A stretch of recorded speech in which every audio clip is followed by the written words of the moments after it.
आसिना सहाला बलम मोरे हीटर मंगाई दीना रे गोइठा के आसिना सहाला बलम मोरे हीटर मंगाई दीना।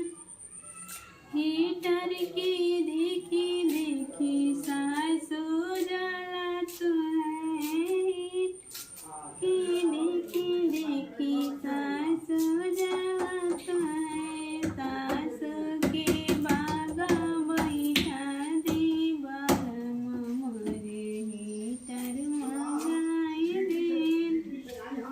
गोइठा के अचना सोहाला बलम मोरे हीटर मंगाई दे।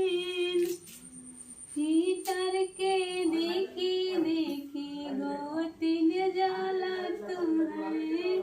हीटर के देखी देखी गोतिन जलत है।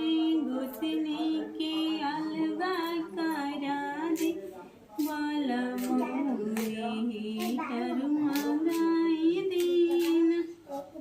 गोइठा के अचना सोहाला बलम मोरे हीटर मंगाई देना।